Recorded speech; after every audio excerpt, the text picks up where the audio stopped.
자, 이번 시간은 이제 취득세 관련한 지문 분석 좀 보시고 나서 뒤에 납세 의무자 등 설명을 드리겠습니다. 그래서 지난 시간에 이제 우리 취득세 과세 개체라고 하는 게 부동산, 그다음에 준부동산, 일정한 회원권 이런 것들이 있었고요. 주된 출제 이슈가 됐던 것이 무사대주라고 하는 것은 취득세 과세 대상이다라고 하는 것, 이에 비해서 비과세 대상 2호 이런 식으로 이제 정의가 됐었죠. 그래서 제일 처음에 이제 나와 있던 것이 무상의 사용권, 이게 주된 출제 이슈고요. 사치성 재산에서 별골 고고고 이런 식으로 이제 분류가 됐었습니다. 그 다음에 대수선이라고 하는 것, 주택조합 이런 표현 들어가면 소위 이제 취득세 과세 대상 요렇게만 가자고 그랬었고, 그 다음에 이전이라는 개념 비과세였고요. 그 다음에 50만 원 이하까지는 취득세 비과세 대상이 된다 해서 여러분 교재 21페이지 가서 핵심 지문 확인해 보겠습니다. 지자체 기부 체납을 조건으로 부동산을 취득하는 경우라도 그 반대 급부로 기부 체납 대상물의 무상 이용권을 제공받는 때에는 그 해당 부분에 대해서는 취득세를 부과한다라고 해서 키워드 무상 이용권이라고 하는 거 나오게 되면 다 취득세 과세 대상이 되게 된다. 이렇게 그림을 잡았었고요. 두 번째 질문, 국가 지자체 기부 체납을 조건으로 부동산을 취득하는 경우라도 반대급부로 그 기부 체납 대상물에 무상 이용권을 제공받는 때 취득세를 부과한다 해서 오른편에서 키워드는요, 무상 이용권 들어가면 다 취득세 과세 대상이 된다. 이런 식의 구조고요. 그 다음 페이지 가면 3번 지문이요. 법령이 정하는 고급 오락장 점점점 부과하지 아니한다라고 해서 틀리게 구성되어 있었죠. 그래서 사치성 재산이라고 하는 게 별골 고고고 이런 식으로 가져서 별장, 골프장, 고급 오락장, 고급 선박, 고급 주택 이런 것들은 취득세 과세 대상이 되게 됩니다. 4번 질문요. 대수선이라고 하는 거 면제한다라고 해서 틀리게 뽑았죠. 그래서 금액도 중요치 않고요. 바로 대수선은 무사대주할 때 이게 있겠고, 그 다음에 5번 주택법 2조 3호에 따른 공동주택의 개수 괄호 열고 대수선 제외라고 되어 있습니다. 그럼 끄트머리 가야 돼. 대수선은 어디에 해당된다? 바로 취득세 과세 대상이다. 그럼 대수선 제외 들어가게 되면 어떻다? 비과세 대상에서 취득세를 부과하지 아니한다. 해서 이 문장을 다 외워서는 공부하기 힘들고요. 오히려 포인트가 되는 것은 그냥 몇 개 외워서 가는 게 훨씬 편합니다. 그다음 취득가액 100만 원 이하, 100만 원인 경우 취득세를 부과하지 않는다 해서 50만 원 이하가 됐을 때 취득세 비과세 대상이 되게 된다. 그래서 이렇게 해서 무사 대주, 그 다음에 이용이라고 하는 거, 요게 주요한 이슈가 될 수가 있겠고요. 그 밑에 관련 기출문제 두 문제가 나와 있습니다. 그래서 1번 문제 어려웠어요. 그래서 신탁으로 인한 신탁재산의 취득으로서 취득세를 부과하는 경우는 모두 몇 개인가? 라고 해서 무사대주, 주 들어가 있으면 어떻다? 취득세 과세 대상이 되게 될 것이고, 이에 비해서 이전이라는 표현 들어갔으면 비과세, 이런 식으로 단순하게 기억해 주실 것 해서, 자, 기억번 이전 나와 있고요. 니은번 이전 나와 있고요. 디귿번 이전 나와 있고요. 그 다음에 리을번이 주택조합이라는 표현이 나와 있습니다. 그래서 주택조합이 비조합원용 부동산을 취득하게 되는 경우, 이때는 취득세 비과세자, 취득세 과세 대상이 되게 된다. 이렇게 해석을 하게 되죠. 그래서 답은 2번. 이렇게 갈 수밖에 없어요. 그래서 이게 지금 하나하나 개별적으로 내용을 새겼다가는 양이 너무 많이 늘어나서 힘들어져요. 2번 문제예요. 자, 지방세법상 취득세가 부과되지 않는 것은 이렇게 되어 있습니다. 자, 그럼 이제 이 문제에서 논의 포인트가 되는 것은 이전하고요. 그 다음에 50만 이하의 취득, 이런 것들이 주요한 이슈가 됩니다. 주의하실 게 유상승계 취득이 됐든 무상승계 취득이 됐든 당연히 취득세 과세 대상이 되게 됩니다. 그래서 유상승계 취득은 1, 2, 3, 4 세율이 좀 달라지게 될 것이고, 무상승계 취득은 상속에 있어서 농지 상속받게 되면 2.3%, 농지 외 부동산을 상속받게 되면 2.8% 이런 식으로 이제 논의가 됐었죠. 그래서 1번 보니까요, 주택법에 따른 개수 괄호열고 대수선 제외라고 되어 있어요. 그럼 이제 대수선은 취득세 과세 대상이 되게 될 것이고, 대수선을 제외하게 되면 어떻다? 비과세 대상이 된다 해서 답은요 1번으로 구성을 하고 있습니다. 나머지 형제 간에 부동산을 상호 교환하는 경우 직계 존속으로부터 거주하는 주택을 증여받은 경우 파산 선고로 인해서 처분되는 부동산을 취득한 경우 뭐 이런 거 나와 있네요. 어느 쪽이 됐든 간에 배우자 직계 존비속 간의 거래라고 하는 것은 기본적으로 뭘로 보자? 유상으로 보자. 원칙은 배우자 직계 존비속 간의 거래라고 하는 것은 비과세 대상이 돼야 되는데 특별히 어떻다? 이렇게 보셨고 5번 자 주택법에 따른 주택조합원용 나와 있죠. 그래서 주택조합이라고 하는 거 요거 뜨게 되면 어떻다? 이때는 과세 대상이 돼서 요거 이제 출제하는 기술을 이제 분석을 해보게 되면 29회 때 나왔던 것 중에서 과세 대상을 고르시오라는 문제가 구성이 됐었죠. 그래서 주택조합 운운하게 되면 어떻다? 취득세 과세 대상이다. 그리고 30회 때 문제 구성할 때는 29회 때 나왔던 주택조합 운운하는 얘기를 끌고 들어와서 과세 대상. 다만 문제를 구성할 때는 지금요 29회 때 문제 구성할 때는 과세 대상을 고르시오 이런 문제가 구성이 됐었고 그 다음에 30회 때 문제는 뭐를 비과세 대상을 고르시오. 그러니까 이 문제를 통해서 우리가 29회 30회 문제 이 두 개를 보면서 느끼게 되는 게 바로 30회 때 문제는 29회 때 문제를 거꾸로 돌려서 구성을 하고 있다. 어느 쪽이 됐든 간에 무사대주 2호라는 이 틀 아래에서 가셔야 돼. 그래서 이게 어려워요. 그래서 시험 문제를 보실 때 절대로 디테일하게 지문을 분석을 해서 이게 무슨 의미인가 이런 식으로 새기게 되면 이게 공부하실 때는 괜찮을 것처럼 보여지는데 오히려 정신이 하나도 없습니다. 실질적으로 자 2차 2교시 때 이제 세법 문제를 공부를 하시게 되는데 세법 문제를 시험을 보게 되는데 거의 멘붕입니다. 이미 1차 시험을 어떻게 봤는지도 전혀 기억을 할 수가 없는 상태고 초조하고 불안한 상태에서 보시기 때문에 그럼 어떻게 돼? 사람이 더 집중을 하거든요. 그럼 말리게 되는 거야. 그래서 무사대주 이유라고 하는 거 이 주제를 가지고 답을 구성을 하고 있다 해서 이 정도로 설명을 드렸고요. 자, 그 다음에 취득의 유형이라고 하는 거 이렇게 보죠. 그래서 실질적 취득, 그 다음에 간주 취득, 그리고 형식적 취득으로 구분을 하게 된다. 해서 실질적 취득이라고 하는 거 원시 취득이라는 개념이 있었고요. 승계 취득이라는 개념도 있었다. 그래서 이 원시 취득이라고 하는 개념, 공유 수면을 매립하거나 건물을 신축, 재축 등을 하는 경우도 자, 바로 원시 취득. 특히 이제 주의하실 게 재축이라고 하는 것이 우리가 건축법 공부하실 때 멸실됐을 때 종전 규모 이하로 축조하는 걸 뭐라고 한다? 재축이라고 부르게 돼요. 그래서 재축도 뭐로 본다? 원시 취득. 사라져버린 부분에다 다시 건물을 지어 올리는 꼴이니까 지금 세금을 뜯는 입장에선 어떻다? 원시 취득을 해서 2.8%의 세율을 적용을 하게 된다. 자, 유상승계 취득에서 무상승계 취득과 비교하는 게 있었죠. 배우자 직계 존비속 뜨게 되면 다 유상승계 취득 이렇게 해석을 해야 될 것이고 그리고 나서 무상승계 취득하고 이제 이슈가 됐던 게 부담부 증여라는 개념이 이슈가 됐었죠. 그래서 이 부담부 증여에 있어서는 자 바로 지금 채무액에 상당하는 부분, 갚아야 될 부분은 유상승계 취득으로 해석을 했었고요. 채무액 외의 부분은 어떻다? 무상승계 취득으로 해석을 하게 됩니다. 그래서 이렇게 그림을 이제 확인해 보셨고요. 그래서 여러분 교재 23페이지 가서 한번 지문 분석을 해 보도록 하겠습니다.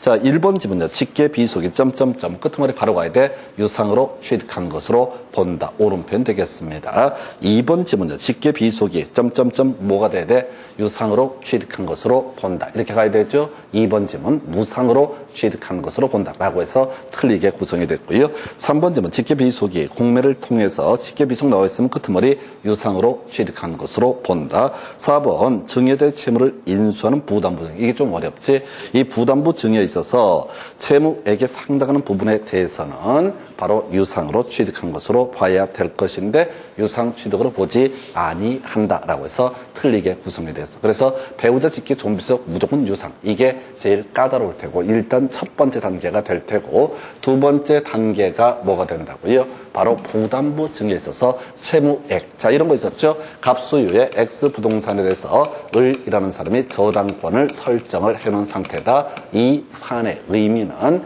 자, 을이라는 저당권자가 돈을 빌려줬다 이런 얘기예요. 갑이 이 부동산의 가치가 만약에 1억이다 라고 전제를 하고 지금 저당 배당권에서 피담보 채권이 1,000만 원 이런 식으로 정의를 한다고 했을 때 갑에서 병으로 이게 이제 증여가 이루어지게 되면 병의 입장에서는 1,000만 원 갚아야 되거든요. 그래서 1,000만 원 부분에 대해서는 유상 승계 취득으로 해석을 하게 될 것이고 이에 대응해서 지금 어떤 부분이죠? 9천만 원 부분에 대해서는 어떻다? 무상 승계 취득으로 해석을 하게 된 데서 부담부 증여에 있어서 채무액에 상당하는 부분은 유상 승계 취득, 채무액 외 부분은 어떻다? 무상 승계 취득에서 요렇게 주로 이제 배우자 직계 존비속 얘기하고요. 그리고 또 하나 이슈. 자, 부담부 증여라는 것을 가지고 유상이냐 무상이냐 요런 문제 하나 구성됐고요.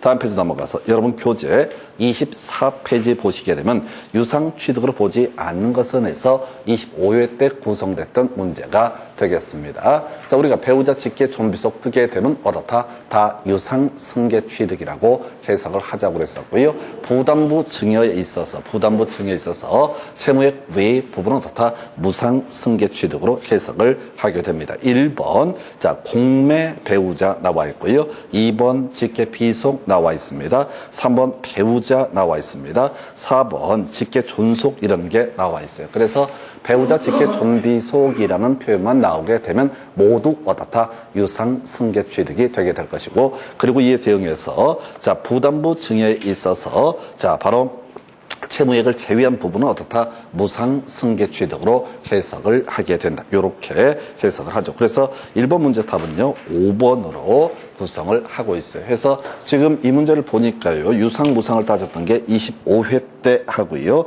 27회 때 유상 무상 따졌던 문제 구성이 됐고 29회 30회 때는 취득세 과세 대상이냐 비과세 대상이냐 이런 문제가 구성이 되게 됩니다. 그래서 이렇게 이 정도까지는 숙달되셔야 돼.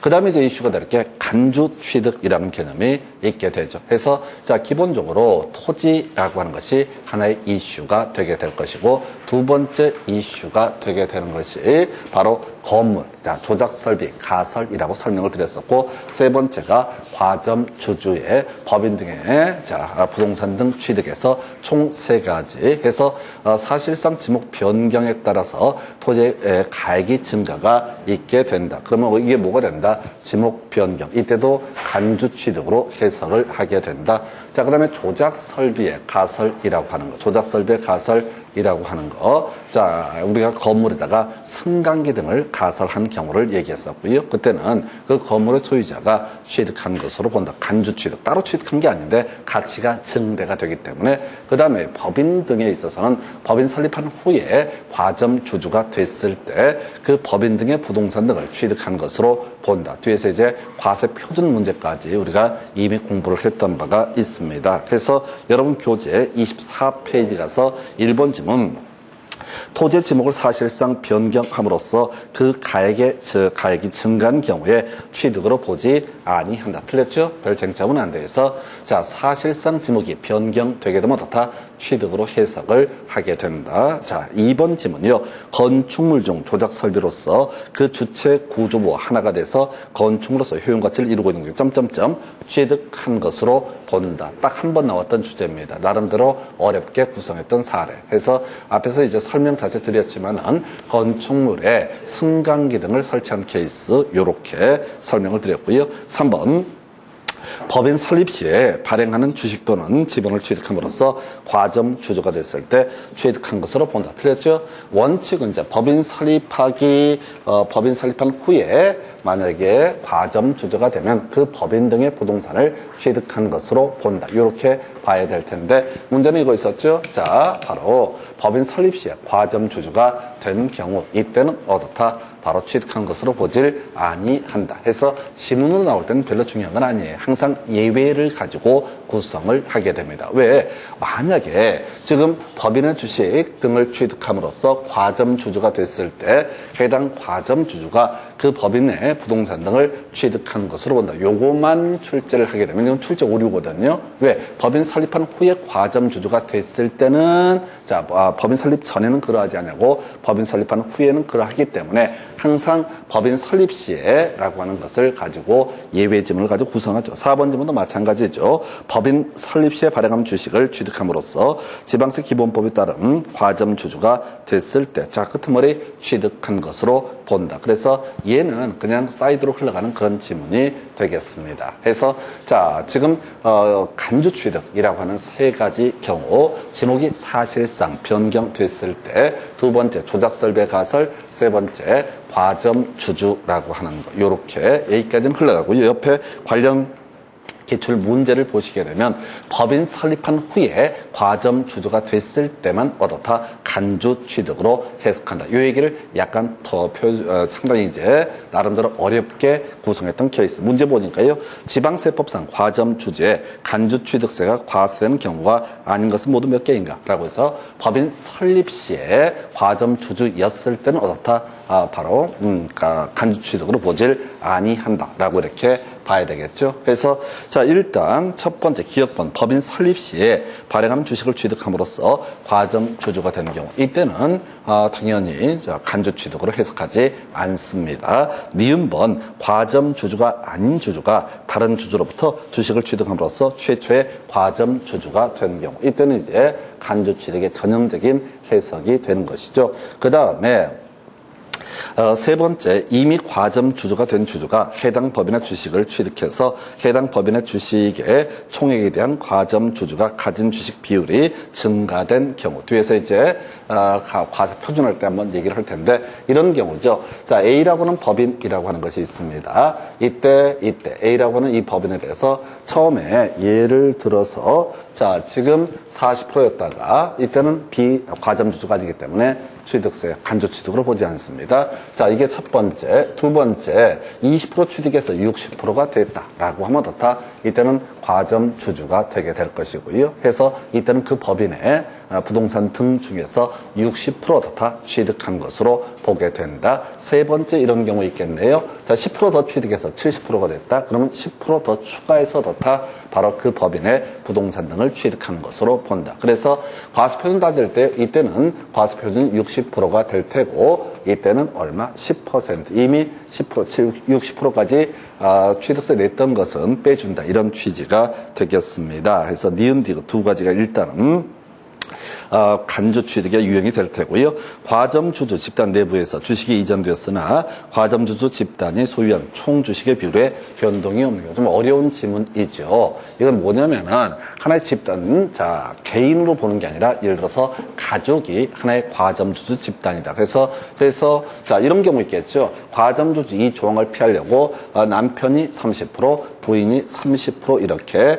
돼 있는 경우가 있다는 거죠. 이거 묶어서 다 하나의 집단으로 봐서 과점 주주로 해석을 하겠다. 그런데 남편 지분에서 부인한테 10%를 줘서 20대 40이 됐다라고 했을 때, 이때 또 다시 뭐 따로 이 과점 주주로 해석을 하지 않는다. 전체 비율 자체는 변화가 없기 때문에. 그래서 실제 시험 문제를 풀어갈 때는 아무래도 리을번이 대단히 어렵게 구성이 됐던 사례에서 좀 밖에서야 그냥 그런가 보다 하고 이렇게 이해할 수 있지만 시험 보실 때는 상당히 어렵게 구성이 됐던 사례에서 니은, 디귿 두 가지가 바로 간주 취득의 이슈가 되게 됩니다. 그래서 답은 3번 이렇게 볼 수 있겠고요. 그 다음에 이제 형식적 취득해서 환상이, 분분 그냥 끊어가시면 되는 거죠. 그래서 요건 나중에 세율할 때 주로 이슈가 되게 되는데, 환매, 상속, 이전, 공유물의 분할, 그리고 재산 분할까지 환상이, 분분이라고 하는 거, 이게 바로 뭐가 된다? 형식적 취득에 해당이 되게 된다. 그래서 이거는 사실 내 거 내가 찾아오는 것에 불과한데, 그럼에도 불구하고 뭘로 해석한다? 바로 형식적 취득이라고 해서 가장 낮은 세율을 나중에 적용을 하게 됩니다. 표준 세율 마이너스 2%의 세율. 그래서 우리가 표준 세율이 제일 작은 게 뭐 2.3% 뭐 이런 게 있었거든요. 그래서 거기서 2% 빼면 0.3%의 예를 들어 세율을 적용한다. 이런 식의 논리 구조가 되겠습니다. 그러고 보니까 주택 같은 경우는 이제 경우에 따라서 1%짜리도 있을 수가 있겠네요. 어찌됐든 간에 자, 형식적 취득, 환상이 분분해서 환매라고 하는 거, 그 다음에 상속, 그 다음에 이전, 공유물의 분할이라고 하는 거, 그 다음에 이혼에 따른 재산 분할 등 이런 것들이 환상이 분분이라고 얘기를 하게 됩니다. 그래서 요 정도까지가 주된 이슈가 되게 됩니다. 그런데 여러분 교재에는 자 26페이지부터 자 몇 페이지까지 28페이지까지 취득 시기라고 하는 게 나와 있어요. 그래서 이 취득 시기는 그동안 한 번도 구성이 되지 않다가 29회 30회인가요? 연속 출제가 됐는데 요건 생략. 그래서 요거는 나머지 공법이라든가 이런 법들을 다 공부했을 때 이해되는 영역입니다. 그래서 이건 그래서 지난 시간에 설명 안 드렸었고요. 넘어가서 여러분 교재 이제 29페이지 가서 취득세계 산출이라는 주제 살펴보겠습니다. 자, 지금 이제 취득세계 산출 얘기를 할 때는 자, 그럼 이제 취득세 과세 대상 물건을 취득할 때 취득세 납세 의무가 성립했었죠. 오늘 뒤에서 다시 한번 설명드리겠지만은 우리가 민법에서는 등기해야지 취득을 하는 사안과 관련해서 얘는 사실상 취득하기만 해도 다 취득세 과세 대상이 되게 된다. 이렇게 논의를 삼았었고요. 그래서 취득세 과세 표준이라고 하는 것에다가 세율을 곱하게 되면 어떻다? 취득세 산출세액이라는 개념이 되게 됩니다. 그래서 여러분 교재 29페이지 보니까 제일 위에 개설이라고 하는 거 한번 간단하게 체크를 해드리겠습니다. 취득세액은 과세 대상 물건별 과세 표준에 세율을 곱해서 산정한다. 근데 이제 좀 특이한 지문이 나왔어요. 30회 때 소득세 부분하고 취득세 부분 양쪽에서 나왔던 주제인데 부동산은 특별한 규정이 있는 경우를 제외하고 해당 물건에 취득하였을 때 사실상의 현황에 따라서 부과한다. 다만 취득했을 때 사실상 현황이 분명하지 않으면 공부상 현황의 등재 현황에 따라서 부과한다 라고 해서 자 일단은 이렇게 가는 거죠. 지금 취득세가 됐든 소득세가 됐든 어떤 물건을 취득했다 또는 양도를 했다라고 했을 때 이 토지에 예를 들어 지목이라고 하는 게 임야로 되어 있는데 사실상 예를 들어서 대로 쓰고 있다라고 한다면 어떻다? 대를 기준으로 세금을 부과한다. 이런 논리 구조가 되겠습니다. 어디나 다 기본 틀은 뭐라고요? 사실상 현황이 중심이 되게 될 텐데 다만 예외적으로 이게 불분명하다. 그러면 이제 공부상 현황에 따른다. 이건 이제 지금 지방세법에서 취득세도 그렇고요. 그 다음에 나중에 지금 취득세, 지방세법도 그렇고 소득세법도 똑같은 구조. 원칙은 사실상 현황, 예외적으로 공부상 현황 이런 식으로 이제 가게 됩니다. 자, 그러다 치고 지금 이제 취득세 과세 표준이라고 하는 거 기본적으로 취득 당시에 가액이라고 이렇게 전제를 하게 됩니다. 또는 연부금액 해서 자 우리가 일시불로 구매를 했다. 그러면 당연히 그 지불한 금액이 취득세 과세 표준이 될 테고 할부 연단위 할부로 지급을 했다라고 하게 되면은 이때는 뭐라고요? 바로 그 할부 금액이 연부 금액이란 말과 할부 금액이 같은 얘기입니다. 연부 금액을 과세 표준으로 삼는다. 별로 중요하지 않았었고요. 자, 금액을 특정할 수 없는 상태가 있다. 무상승계 취득 신고를 하지 않거나 시가 표준액보다 낮게 신고를 했을 때 또 교환계약 뭐 이런 경우에는 시가 표준액이라는 것을 취득세 과세 표준으로 해석한다. 해서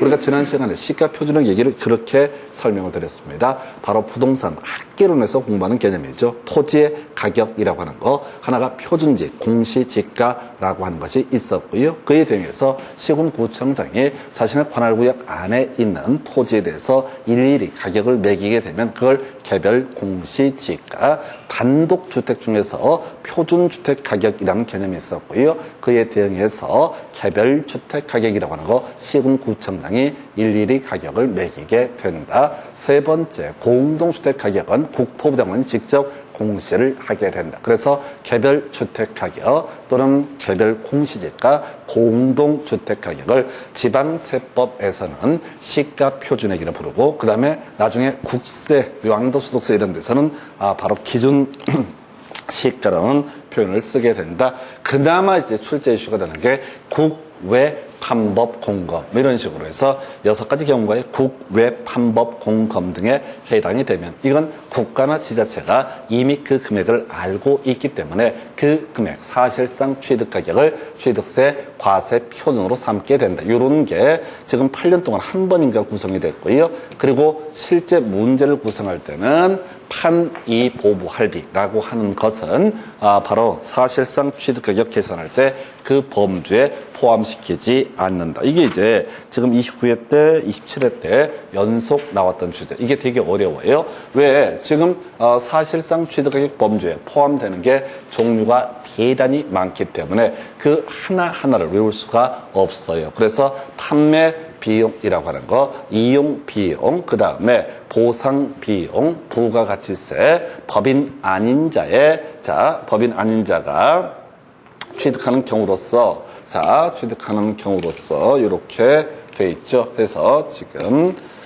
다시, 자, 보게 되면, 자, 법인 아닌 자가 취득하는 경우로서 할부 또는 연부계획에 따른 이자 상당액이라고 하는 B, 그 다음에 이제 또 하나 봤던 것이 법인 아닌 자가 지급한 중개보수, 이런 것들은 바로 바로 사실상 취득가격이 범주에 포함되지 않는 것. 방법이 없어요. 그냥 기계적으로 아까 무사대주, 이유 이런 식으로 외우고 들어가듯이, 그러니까 이 문제를 세법을 가실 때 하나하나 의미를 새기게 되면 양이 워낙 많아요. 우리가 지난 시간에 다 했지만 들을 때마다 매번 새로워. 그런 방법은 계속 무식하게 그냥 판이 보부 할비라고 하는 것은, 이때 B는 법인 아닌 자, 이게 이제 포인트가 될 텐데, 이때 판이 보부 할비라고 하는 것은 사실상 취득가격 범주에 포함시키지 않는다라고 하는 것. 그래서 실질적으로 요것도 거의 안 나오고, 요것도 거의 안 나오고, 요거 딱 한 번인가 국외 판법 공검이라는 게 구성이 됐었고, 그 다음에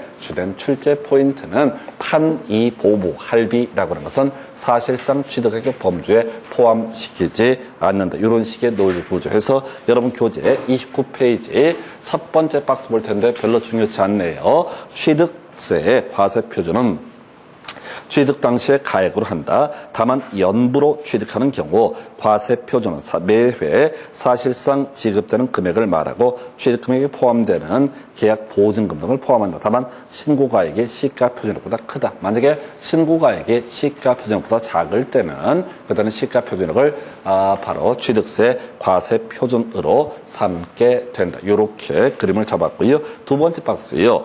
국가로부터 유상 취득하는 경우 사실상의 취득가격 또는 연부 금액을 과세 표준한다 해서 뭐 그렇게 자주 되는 거 아니죠. 국외 판법 공검, 바로 사실상의 취득가격 또는 연부 금액을 취득세 과세 표준으로 삼게 된다. 오른편 2번 부동산 거래 신고 등에 관한 법률에 따른 신고서를 제출해서 같은 법률에 따라서 검증이 이루어진 취득, 이때도 사실상의 취득 가격을 취득세 과세 표준으로 삼아야 되는데 시가 표준액에서 틀리게 구성이 됐죠. 그래서 결국 이제 국외 판법 공검, 지난 시간에 설명드린 것처럼 이건 국가나 지자체가 그 취득 금액 등을 알 수가 있다. 이런 관점에서 해석을 하자고 그랬습니다.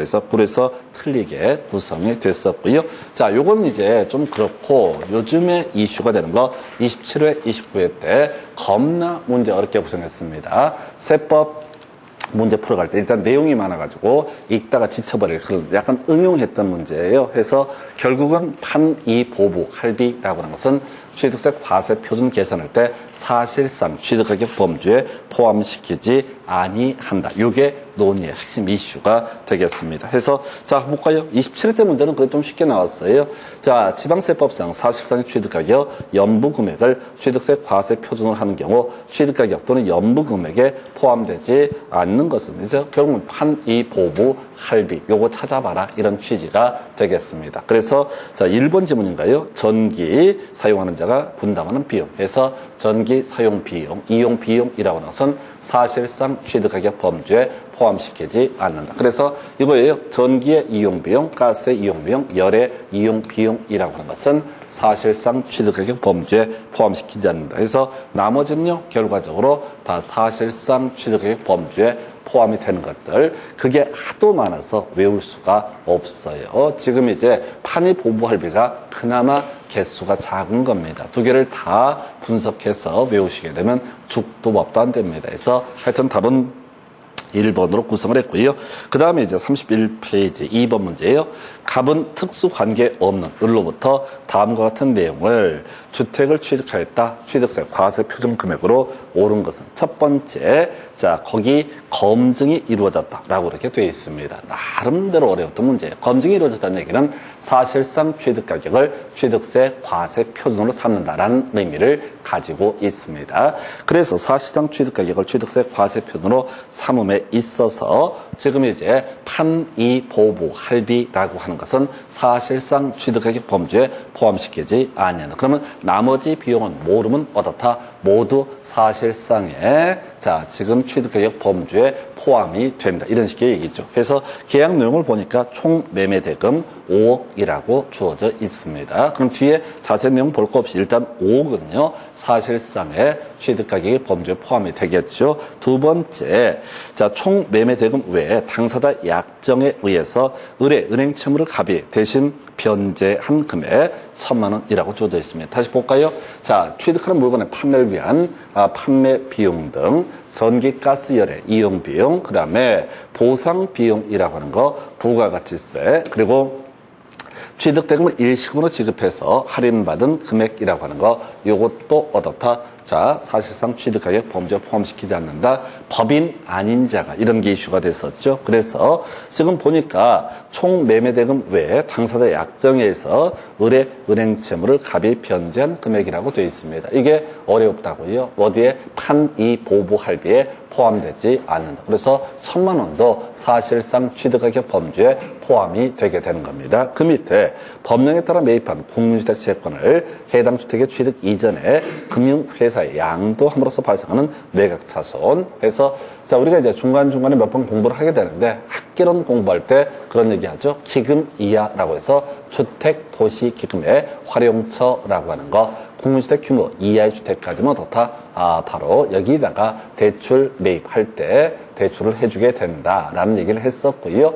그때 주택도시기금의 재원 중에 하나가 뭐냐면 바로 국민주택 채권이라는 개념이 있게 됩니다. 그래서 이 국민주택 채권이라고 하는 것은 뭔가 좋은 일이 생겼을 때 우리 국민들에게 돈을 빌리는 제도, 국가가. 그래서 이걸 가지고 지금 내가 아파트를 매입을 합니다. 등기를 합니다. 또는 건축 허가를 받습니다. 축하할 일이에요. 그럼 국가한테 의무적으로 돈을 빌려줘야 될 테고 그거 20년 가지고 있으면 나중에 돈으로 돌려받게 되는데 미리 은행 가서 할인을 한다. 이게 뭐가 포함이 안 된다고요? 판이 보부 할비 여기에 포함이 되지 않기 때문에 결과적으로 5억 1,100만 원 모두 어떻다? 사실상 취득가격의 범주로 포함을 하게 된다. 그래서 이게 웬만큼 줄줄줄 외우지 않게 되면요. 이런 내용들 나오게 되면은 멘붕에 빠지는 거예요. 그래서 정확하게 판이 보부 할비라고 하는 거 이걸 외워서 접근을 했으면 좋겠습니다. 자, 그 다음에 이제, 지금, 실질적 취득이어서 간주 취득이라고 하는 거. 자, 지목 변경, 지문 한 번 과거에 나왔었는데 요즘에는 큰 이슈가 되지 않고요. 아까 저런 거 있었죠. 승강기 설치하는 거. 이것도 간주 취득. 근데 여기서는 따로 이 얘기를 안 하고 있고요. 어딘가 숨어 있겠죠. 그런데 시험 문제에서 이슈가 됐던 게 뭐라고요? 과점 주주의 간주 취득. 아까 우리가 이게 이제 간주 취득이냐 아니냐 이런 거 물어봤었고요. 한 번 더 연습하겠습니다. 지금 아까 과점 주주의 취득 여부를 가지고 요 문제가 아까 언제 나왔더라? 지금 문제를 과점 주제 취득이라고 하는 것을 가지고 지금 출제가 됐던 적이 29회 때 출제가 됐거든요. 그러면 이제 30회 때 안 나왔고 31회 때 예상되는 문제가 뭐라고요? 바로 과점 주주의 간주 취득에 있어서 과세 표준이라고 하는 거. 지난번 29회 때 간주 취득이냐 아니냐 간주 취득에 해당하는 것을 모두 고르시오. 개수를 고르시오. 이런 문제가 구성이 됐었고 그리고 이제 추가적인 문제예요. 다시 이 문제 가지고 연습하고 문제 통해서 설명을 드리도록 하겠습니다. 과점 주주가 취득한 것으로 보는 법인의 부동산 등에 대한 과세 표준은 그 부동산 등의 총 가액을 법인의 주식 또는 출자의 총수로 나눈 가액에 과점주주가 취득한 주식 또는 출자의 수를 곱한 금액을 한다. 이런 식으로 되어 있어요. 그냥 이 문제 자체를 외우는 게 빨라요. 자, 만주 중에서 5천주. 이건 과점주주가 아니니까 의미가 없고요. 50% 초과했을 때 어떻다? 과점주주에 해당이 되게 된다. 이렇게 그림을 잡아야겠고요. 자, 그래서 2007년 4월 29일 날 만주 중에서 6천주가 취득을 합니다. 그럼 이제 최초로 과점 주주가 된 것이고 이 사람은 이 법인 등의 부동산 등 중에서 60%를 어떻다? 취득한 것으로 간주 취득한 것으로 보게 됩니다. 그리고 2008년 7월 18일 날 주식 양도에서 이제 과점 주주가 아니네요. 그리고 나서 2009년도에 다시 취득해서 7천주가 됐다. 그러면 이제 기존 대비 얼마? 10% 추가된 거죠. 그래서 1000주만큼, 10%만큼 그 법인 등의 부동산 등을 취득한 것으로 본다. 이 얘기가 나와 있어요. 그래서 여러분 교재 가서 보니까 문제가 똑같구나 해서 이 문제가 지금 20회 때인가 출제가 됐어요. 그래서 지금 아까 29회 때 간주 취득이냐 아니냐가 나왔으니까 바로 이런 유형의 문제 충분히 예상을 해 보실 수가 있습니다. 그래서 지금 본 것처럼 기억번은요, 만 중에서 5,000주를 소유했다. 이것은 과점주주가 아니다. 니은번 2007년도 6,000주가 됐네요. 예, 60% 법인 등의 부동산 60%를 취득한 것으로 본다. 세 번째 3,000주 줄었어요. 네 번째 7,000주. 자, 그러면 10%를 추가적으로 어떻다? 법인 등의 부동산 등을 취득한 것으로 본다. 그래서 이 문제에서는 보니까 언제 바로 2009년 9월 현재 2009년 9월 기준으로 얼마나 취득한 것으로 봐야 되느냐? 10%라고 하는 거. 이런 식의 문제가 되겠습니다. 답은 1번 이렇게 정리를 하죠. 그래서 이 정도가 취득세 과세 표준. 다시 한번 정리를 해보도록 하겠습니다. 자, 지금 여기서 거의 지금 문제 보다시피 국외 판법 공급 23회 때인가 국가가 취득하는 경우 사실상의 취득 가격을 취득세 과세 표준으로 본다. 이런 거 나왔었고, 그 다음에 문제, 사령 문제 구성할 때 검증을 예시를 하게 됩니다. 해서 국외 판법 공검 등에 해당이 되게 되면은 이때는 뭐라고요? 바로 사실상 취득 가격을 취득세 과세 표준으로 해석을 하게 된다. 그리고 이제 판이보부 할비라고 하는 거, 판이보부 할비 이것만 어떻다? 이것은 사실상의 취득 가격 범주에 포함되지 않는다. 일단 단계를 다 밟아가야 되는데 정확하게 일단 암기 공식을 가지고 먼저 외우셔야 되고, 이게 좀 세팅이 됐을 때, 자, 지금 광고 선전비 등의 판매 내용, 전기 이용비용, 가스 이용비용 이렇게 살을 붙여 가셔야 됩니다. 그 중에서 제일 어려운 게 아마 법인이 아닌 자 이런 게 이슈가 될 테고요. 하여튼 지금 27회, 29회 연속 나왔던 주제니까 중요 쟁점, 그리고 자, 과점 주제, 간주 취득 20회 때인가 구성이 됐었고 그 사이에 안 나왔는데 아까 29회 때인가 나왔던 문제 중에 하나가 간주 취득으로 보는 케이스를 고르셨으니까 남아있는 문제는 간주 취득할 때 과세 표준을 얼마나 볼 것이냐 요거밖에 남아있지 않게 됩니다. 이렇게 설명드렸고요. 바로 이어서 세율이라는 주제 확인해 봐야 되죠. 우리가 지난 시간에 한번 외우셨어요. 또 돌아서면 잊어버리겠지만은 지금 이제 원시 취득 2.8% 공유 수면을 매립하거나 건물을 신축, 재축하는 경우 등 이런 것이 어떻다? 바로 신축의 원시 취득에 해당이 되게 됩니다. 자, 이래서 2.8%, 농경지는 중요한 쟁점, 공수의 매립은 중요한 게 아니고요. 그 다음에 승계 취득, 1, 2, 3, 4 이렇게 가자고 그랬습니다. 그래서 주택 1, 2, 3, 농지 3%, 주택 농지 외 부동산은 유상 승계 취득일 때 4%. 해서 주택은 6억과 9억이라는 기준점을 가지고 얘기를 하죠. 그래서 6억 이하일 때 1%, 6억과 9억 사이일 때 2%, 6억 초과 9억 이하, 그 다음에 9억 초과면 3%. 그래서 자, 요렇게 주택이 있었고요. 농지 있었고요. 그 다음에 주택 농지 외 부동산 제일 취득세율이 높게 됩니다. 그 다음에 이제 무상승계 취득, 상속과 증여 등이 있게 되는데, 자, 농지에 대한 상속은 2.3%, 농지 외 부동산에 대한 상속은 2.8%. 자, 증여처럼 이런 것들은 원래 3.5%인데 시험에 출제가 되는 것은 비영리 법인에서는 얼마? 2.8%라고 하는 거. 요렇게 그림을 잡게 됩니다. 그럼 분할 2.3% 요렇게 그림을 잡게 되죠. 그래서 요 정도가 바로 표준세율. 이런 표준세율은 지방세는 일괄적으로 지자체장 50%까지 가감 조정할 수 있다라고 하는 거. 큰 이슈는 되지 않습니다. 해서 표준세율 기본 외우셔야 돼. 돌아서면 잊어먹고 해도 계속 반복해 주셔야 됩니다. 그리고 생각보다 이 문제가 쉽지가 않아요. 민법적인 요소만 교환계약 이런 것들을 보게 되면 어디에 유상 승계 취득에 해당이 될 것이다. 그래서 우리 계약법 공부하실 때 매매도 교환도 임대차도 유상 계약이다. 이런 식으로 이제 논의가 됐죠. 물론 임대차는 별 상관이 없을 것이고요. 매매나 교환은 유상 승계 취득의 한 유형이 되게 된다. 이렇게 그림을 잡게 됩니다. 그 다음에 이제 검토하게 될 게, 자, 표준세율 마이너스 2%, 환상의 분분이라고 해서, 여기 이제 환매등기 얘기가 한번 어렵게 구성이 됐었고요. 그 다음에 이제 개지과라고 하는 거, 개수라고 하는 거 나와 있죠. 그 다음에 지목 변경, 그리고 과점 주제 취득, 이런 것이 바로 자, 중과 기준세율 2%의 세율을 적용한다. 물론 이제 여기서 장난치는 것들이 뭐가 있냐면은 이렇게 면적의 증가가 있으면 개수로 인한 취득 중에서 면적의 증가가 있으면 증가된 부분 면적에 대해서는 원시 취득으로 본다. 이런 것들이 몇 개 쟁점이 되게 됩니다. 그래서 개지과라고 하는 거 이런 식으로 살펴드렸었고요. 자, 이렇게 해서 이제 개념을 보셨고 그 다음에 요 정도까지.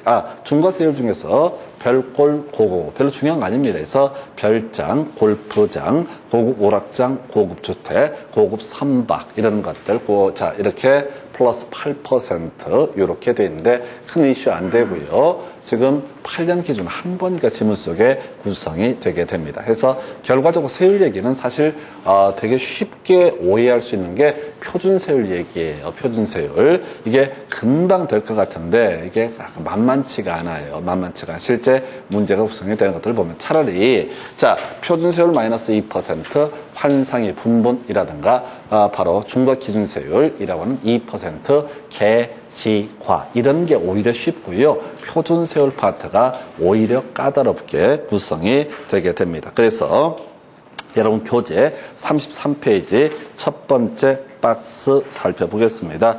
유상거래를 원인으로 취득 당시의 가액이 6억 이하인 주택을 취득하는 경우 이때 1000분의 20의 세율을 적용한다라고 해서 자 우리가 6억 이하는 1% 좀 드물게 나왔어요. 주택에 대해서 잘 내지 않는데 6억 이하가 되면 1% 이렇게 가야 되죠. 그래서 틀리게 1%는 게 1000분의 10을 의미하게 됩니다.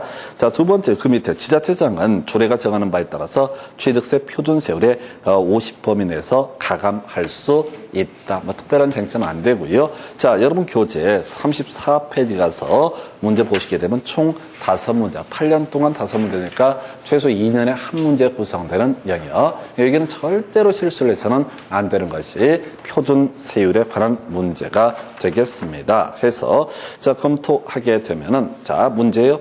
지방세법상 취득세 과세 표준이 적용되는 표준세율로 옳은 것을 모두 고르시오라고 이렇게 되어 있습니다. 그래서 상속으로 인한 농지 취득. 자, 2.3%입니다. 1000분의 23이라고 하는 거. 두 번째, 분할 나와 있죠? 표준세율 할 때 말이 안 되더라도 2.3%, 1000분의 23 해서 옳은 표현. 디귿번 원시적은요, 2.8%고요. 그 다음에 법령이 정한 비영리사업자의 상속 외 무상취득. 그래서 원래 이제 상속 외 무상취득은 원칙이 3.5%인데 그건 안 나오고 항상 비영리사업자 해서 얼마? 2.8% 요걸 갖고 구성해서 답은 5번 이렇게 전체를 다 옳게 구성을 했고요.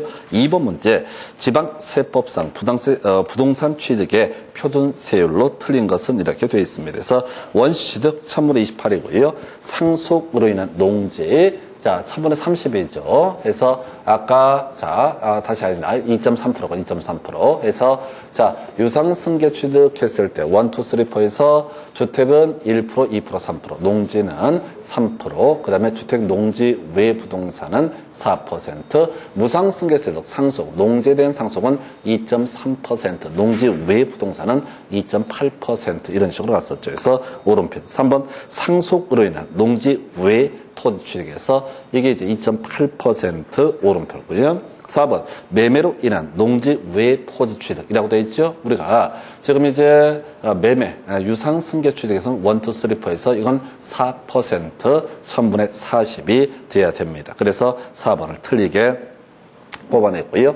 합의물, 총유물의 분할로 인한 취득에서 1000분의 23이라고 해서 분할. 이게 이제 뒤에 보면은 환상이 분분할 때는 여기서는 이제 공유물의 분할 등을 얼마? 2.3%. 환상이 분분할 때 이 공유물의 분할은 표준세율 마이너스 2% 이렇게 돼 있다고. 그러니까 논리적으로 모순이 되는 거예요. 근데 시험 문제에서는 뭐를 골라라? 표준세율 이렇게 문제를 전제를 깔게 되면 공유물의 분할은 얼마? 2.3% 이렇게 가게 됩니다. 그래서 그 정도 보셨고요. 그래서 답은 4번. 3번 문제예요.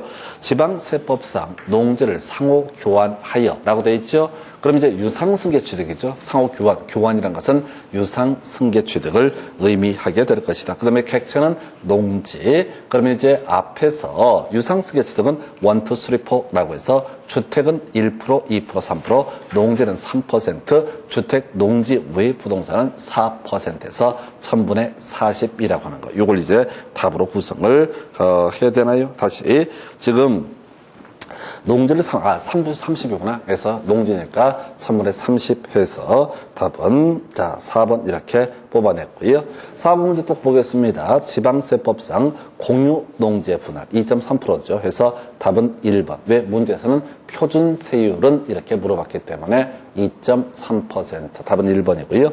5번 문제 지방세법상 취득세 표준세율이 가장 높은 것은 이렇게 되어 있습니다. 좀 이제 문제 난이도를 올리고 있는 거죠. 처음에는 세율만 물어보다가 이제는 조금 사람을 겁을 주고 있어요. 첫 번째 보니까 상속으로 인한 건물의 취득. 그래서 자 상속으로 인한 건물이라고 하는 거 1, 2, 3, 4가 아니라 2.3%, 2.8%니까 농지는 2.3%, 농지 외 부동산은 2.8%니까 얘는 2.8% 이렇게 되어 있고요.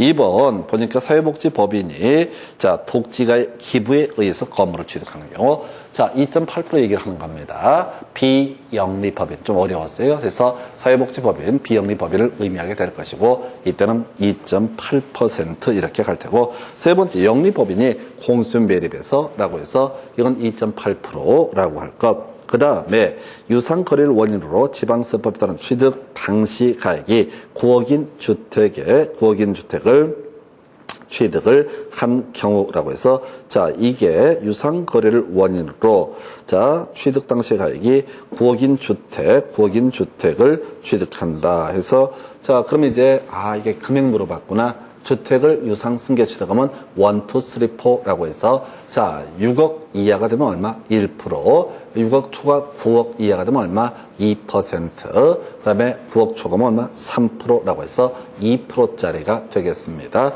그 다음에 5번 질문 유상거래를 원인으로 농지를 취득했다 3%라고 할 거 이게 농지의 유상취득이라는 것은 3%에서 하여튼 상당히 까다롭게 나왔던 문제 유형. 그럼 이제 앞으로 이게 30회 때 문제 구성이 됐으면 앞으로 나올 건 빤하게 나와 있겠죠. 가장 낮은 것을 고르시오. 예를 들어서 주택에 대한 유상승계취득 6억 이하 이렇게 던져주게 되면 그런 식의 문제에서 이 문제도 30회 때 만만치가 않았어요. 그래서 제가 말씀드린 것처럼 이 표준세율 문제가 얼핏 해보면 원시취득 2.8%, 유상승계취득 1, 2, 3, 4 이렇게 쉽게 가는 것 같은데 실제 문제를 풀어볼 때는 민법적인 요소에 대한 이해까지 없으면은 거의 풀기가 까다로운 형태의 문제가 되게 됩니다. 상당히 까다로웠던 문제 중에 하나 해서 자, 요렇게 갈 테고 또 나중에 뭐 그런 것도 나오겠죠. 어찌됐든 이게 표준세율 부분은 상당히 까다로울 거예요. 그래서 단순 암기. 이게 듣는 거는 쉬워요. 근데 실제 외우는 건 만만치가 않은 영역이 되겠습니다. 세율의 특례 관련해서 36페이지 가서 이제 환상의 분분 관련한 지문 하나 확인을 해보겠습니다. 교재 36페이지 답이 됐던 지문이고요. 상당히 까다로웠던 개념이 되겠습니다. 그래서 형식적 취득이라고 하는 거. 내가 찾아오는 것을 가리켜서 뭐라고 한다? 형식적 취득. 그래서 지금 이 문제와 관련되어 있는 게 환매 등기를 병행하는 부동산의 매매로서 환매 기간 내에 매도자가 환매한 경우에 그 매도자와 매수자의 취득에 대해서는 표준세율 마이너스 2%를 적용한다. 이런 논리 구조가 될 텐데, 자, 지금 이건 이렇게 접근을 해 가야 되죠. 갑이라고 하는 사람이 누구한테 을이라고 하는 사람한테 이 부동산을 팝니다. 자신의 소유 부동산을 취득을 해요. 자, 팔게 되면 매도를 합니다. 매도를 할 때 단순히 매매에 따른 소유권 이전 등기. 자, 이전 등기 해주겠죠. 이전 등기를 하면서 여기다가 자, 특약을 붙이게 됩니다. 우리가 이제 어디에서 등기법 공부하실 때 자, 권리 소멸 약정이랑 환매 특약 이런 것들은 다 부기 등기라고 하는 것. 기억해 볼까요? 그래서 뭐가 있었냐면 그러면은, 자, 이런 게 있었죠. 바로 주등기라고 하는 게 소, 말, 전, 승, X. 부동산 표시의 변경 등기는 뭐로 처리한다? 주등기. 나머지 등기는 다 뭐로 처리한다? 부기 등기로 처리를 하게 된다. 그래서 자 이렇게 소유권 이전기 됐습니다. 환매특약을 붙였어요. 일정 기간 내에 갑이 환매권을 행사를 하게 되면은 어떻게 하겠다? 다시 을이 갑에게 팔 의무가 있는 것. 이걸 우리가 환매특약의 등기라고 하는. 그래서 나중에 민법, 등기법 할 때 뒤에 나오겠구나. 이 환매특약의 등기는 매매에 따른 소유권 이전과 동시에 하도록 법에 규정을 하고 있습니다. 자, 그렇다 치고 지금요, 을이 취득을 했다 하십시다. 만약에 지금 이 사안에서 자, 지금 이것이 지금 유상승계 취득이 되게 될 것인데, 자, 주택에 있어서는 1, 2, 3가 될 테고, 농지가 있어서는 어떻다? 3%가 되게 될 테고, 주택, 농지 외 부동산 얼마? 4%. 만약에 이 X라고는 객체가 건물이라고 한번 전제해 보겠습니다. 주택 아니고, 그 다음에 농지도 아닌 건물이다. 그러면 을은 어떻다? 자, 유상승계 취득 4%의 취득세, 과세 표준에다 4% 세율을 곱해서 취득세를 내게 됩니다. 일단 내는 거예요. 그런데 나중에 갑이라는 사람이 환매권 행사를 해서 다시 찾아오게 된다. 그러면 갑이 내던 취득세라고 하는 게 뭐라고요? 만약에 지금 농지도 아닌 건물에 에 대해서 환매 계약이 이루어졌다. 그러면 이 사람은 자 건물에는 4%였으니까 4% 마이너스 2%면 얼마? 2%의 바로 지금 마이너스 2%니까 2%의 세율을 취득세를 내게 될 테고, 을은 지난번에 많이 냈었잖아요. 그러면 2% 뺀 금액, 2%에 해당하는 금액은 어떻다? 환급이 되게 된다. 이런 식의 논리 구조예요. 그래서 이게 환매 관련한 쟁점이 되겠고, 지문 보시게 되면 좀 유치하게 구성이 됐습니다. 1번 지문요. 환매 등기를 병행하는 부동산의 매매로서 환매 기간 내 매도자가 환매한 경우 그 매도자와 매수의 취득에 대한 취득세는 표준 세율의 중과 기준세를 합한 세율을 산출한 금액을 한다. 상당히 까다롭게 구성이 됐습니다. 뺀 세율이죠. 그래서 표준 세율 마이너스 중과 기준세율 또는 표준 세율 마이너스 2%. 2%는 개념이 중과 기준세율을 의미하거든요. 그래서 마이너스 중과 기준세율인데 이것을 어떻게 바로 합한 세율이라고 해서 틀리게 구성이 됐습니다. 상당히 지문 길었었고 어려웠던 지문이 되겠습니다. 그 정도고요. 자, 그래서 자 환상이 본분 관련해서 표준세율 마이너스 중과 기준세율에 관한 개념 확인을 해드렸고요.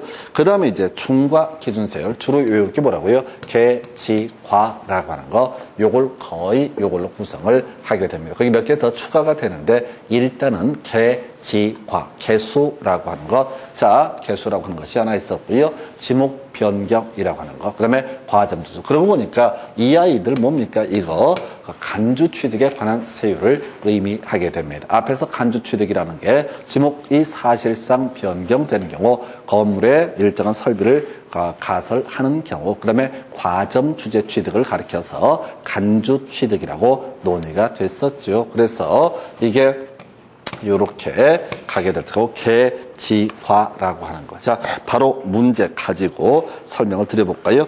지방세법상 취득세액을 계산할 때 중과 기준세율을 적용하는 경우를 모두 고르시오라고 되어 있습니다. 개수로 인해서 건물의 면적이 증가하는 경우, 이 증가된 부분, 이거 해석해야 되죠? 면적이 증가되면 어떻다? 원시 취득이 돼야 되죠. 그래서 기억은 빠져야 됩니다. 해서 요렇게 니은번 토지 지목을 사실상 변경함으로써 그 가액이 증가할 때 니은은 반드시 포함이 돼야 되죠. 그럼 이제 문제를 바로 체크해봐야 돼. 기억 있으면 다 제거하시고, 자, 1번, 2번 날라가죠? 그 다음에 니은 들어가 있는 거, 그럼 이제 3번하고 5번, 요 정도가 이슈가 되겠네요. 디귿번 보니까요, 이렇게 돼요. 디귿번 볼 필요가 없어요. 법인 설립한 후에 유상증자 시에 주식을 취득해서 최초로 과점 주주가 된 경우에서 니은 디귿이냐, 니은 디귿 리을이냐, 이 싸움을 붙이고 있는 건데, 자, 리을범 상속으로 해서 농지를 취득한 경우, 최소한 계지과에는 포함이 안 되죠? 계지과에는 포함이 안 되죠? 상속에 따른 농지 취득은 표준세율을 적용을 했던 거죠. 바로 2.3%라고 하는 거에서 일단은 계지과라고 하는 거 요렇게 니은 디귿 두 가지가 중과 기준세율을 적용을 하게 된다. 요렇게 정리를 합니다. 그 오른쪽에 37페이지 2번 문제 검토해 보겠습니다. 지방세법상 취득세 표준세율에서 중과 기준세율 뺀 세율로 산출한 금액을 세액을 하는 것으로 모두 옳게 묶인 것은, 그래서 뺀 세율이 뭐야? 환상의 분분이라고 하는 것. 이에 비해서 계지과는 중과 기준세율을 얻었다. 그 세율로 삼게 된다. 해서 기억번 환매 등기를 병행하는 부동산의 매매로서 환매 기간 내에 매도자가 환매한 경우에 있어서 매도자와 매수자의 취득이라고 하는 거. 이건 뭐가 됩니까? 바로 표준세율 마이너스 중과 기준세율이라고 하는 거. 요렇게 그림을 보게 되죠. 기억번이라고 하는 거, 요게 지금, 자, 요것은, 뺀 세율에 해당이 되죠. 니은번, 존속기간이 1년을 초과하는 임시 건축물이죠. 일단 모르겠습니다. 일단 넘어가죠. 그래서 환상이 분분에는 포함되지 않습니다. 디귿번이요. 민법 839조의 2에 따라 이혼 시 재산 분할로 인한 취득 나와 있죠. 자, 요건 환상이 분분에 포함이 되죠. 그래서 기역, 디귿 두 개 포함되어야 됩니다. 기역, 디귿은 반드시 포함되어야 되고요. 리을은 빠지죠. 그 다음에 리을번, 자, 등기부상 본인 지분을 초과하지 않는 범위 내에서 공유물의 분할. 분분에 포함되죠? 그러면 기역, 디귿, 리을. 이렇게 세 가지가 얻었다. 세 가지가 바로, 지금 표준세율 마이너스 2% 중과 기준세율을 적용한 세율이다 라고 해서 결국 이제 출제하는 기술들을 보니까 24회 때 그리고 28회 때 등 결국은 계지과를 물어보거나 환상의 분분을 물어보거나 요렇게 오히려 이 파트가 쉬워요. 이 파트가 오히려 쉽고 아까 표준세율 파트가 오히려 까다롭습니다. 그 정도 보셨고요. 그 다음에 여러분 교재 이제 뭐 38페이지 가면 문제 하나 나와 있는데 23회 때 문제이고요. 별 의미 없습니다. 너무 오래전 8년 전 문제이고 별꼴 고고고 이런 것들을 구성한 건데 큰 의미 없고요. 거의 지문 하나 보고 버릴게요. 자, 같은 취득 물건에 대해서 둘 이상의 세율이 해당되는 경우 그중 낮은 세율이 아니라 높은 세율에서 큰 의미 없는 지문 되겠습니다. 그래서 이 정도까지가 지난 시간에 공부했던 취득세, 과세 표준 등 그리고 이제 세율까지 보시고 잠시 들었다가 나머지 취득세 신고 납부 등에 대해서 설명을 드리도록 하겠습니다.